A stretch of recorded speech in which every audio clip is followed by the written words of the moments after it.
I'm sorry that they're having a hard time with this. It makes sense. It's already very successful. It's an incredible idea.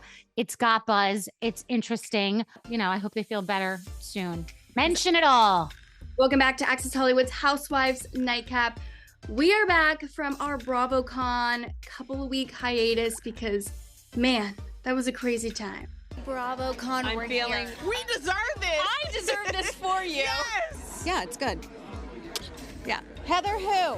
We're all pals. Yeah, yes, I know. Like, I'm a little jealous. They're worldwide, okay?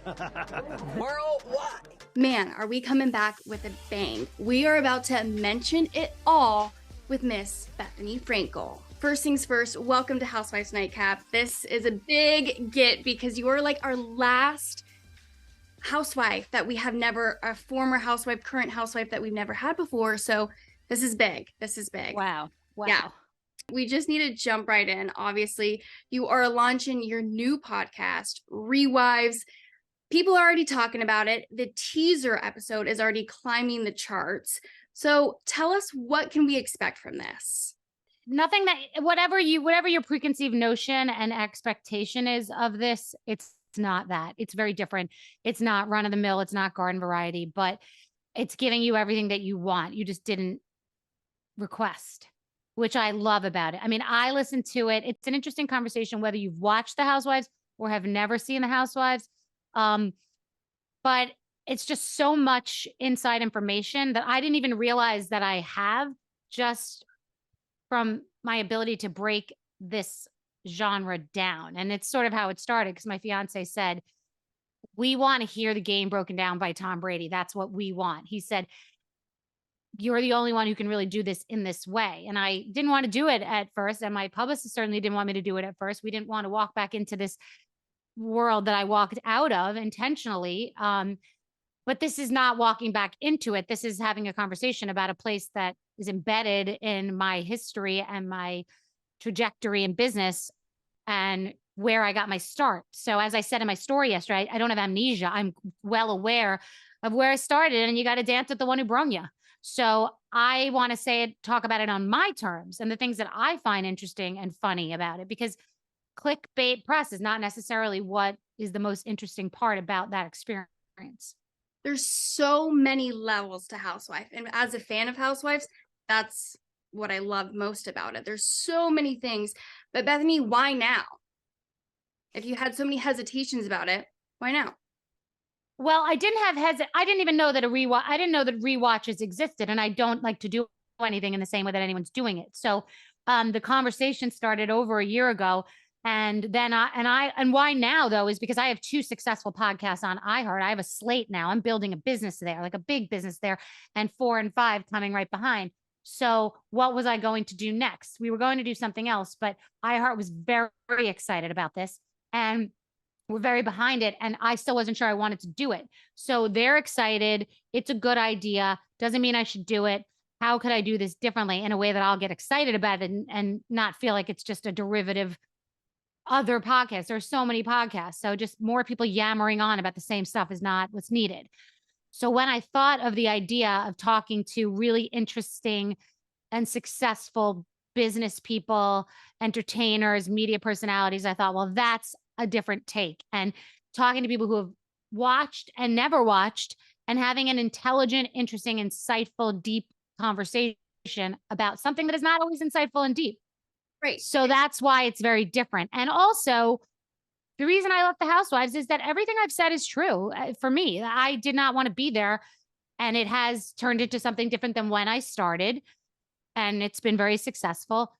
But so I'm not having that same conversation. I'm not diving into some swamp. It's the opposite, and it elevates the show, to be honest. It elevates the franchise. I mean, you have Jerry Springer, Elizabeth Moss, like, so good. Well, So- designed for different reasons. I choose the people based on the episode. I don't know why. I just wanted Jerry Springer overall. But then when I thought of the crazy episode that he breaks down with me, it's perfect. Susie Orman is perfectly paired. Kevin Nealon identifies as Luann. I mean, it's very funny. And people are different on this show than they are on others. I've had Kevin Nealon on Just Be, which is a show interviewing the person about themselves. he never told me he was cheated on. Like, things are coming out that are more personal on this show about the people than would on my other show, which is supposed to be personal about the people. That's what's crazy. Elizabeth Moss talking about her process and the way she is as an actress. And it's kind of deep, which is crazy. It's deep and hilarious. Well, we're so excited. And like I said, people are Could be. talking about it, but some of your former castmates are also talking about it. Luann said it was sad and pathetic. Carole also said similar things. What is your reaction to those comments, and why do you believe that they're wrong about it? Whatever their truth is their truth, as has always been the case in their careers and lives. And I'm sorry that they're having a hard time with this. It makes sense. It's already very successful. It's an incredible idea. It's got buzz. It's interesting.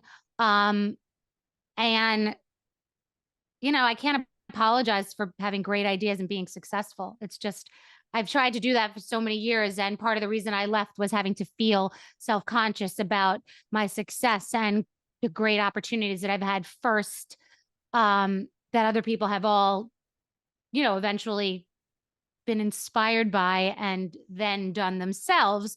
So it's predictable and understandable, and it's not a surprise. So I wish everyone well. And, I hope they feel better soon.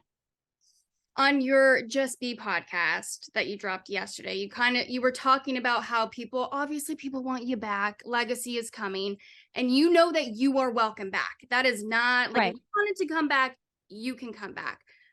But I'd like to say something about that. I want to give a shout out to Andy Cohen and Dorinda and Bravo for allowing that to be out there, that they've both said, like, we would love to come have her back and she won't. And in a nice way, that it's not like, oh, screw her because she broke up with us and they're pretending they don't want to have me there. It's nice. It means that they're being very honest about it.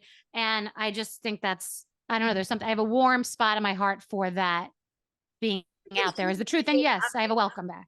What would it take? Because now fans are thinking, okay, well, she's doing this podcast, and maybe there is hope that she's going to show up on Legacy. What if I told you I was talking to Bravo about something entirely different that they want me for? I'm here for it. So maybe they're, Bravo and I are deeply connected. We always have been. So maybe we're talking about one, maybe we're talking about several projects. Who knows? Who knows? Well, you are booked and busy. And not only do you have ReWives, you also have Just Be, and then you also have your new show, Money Court.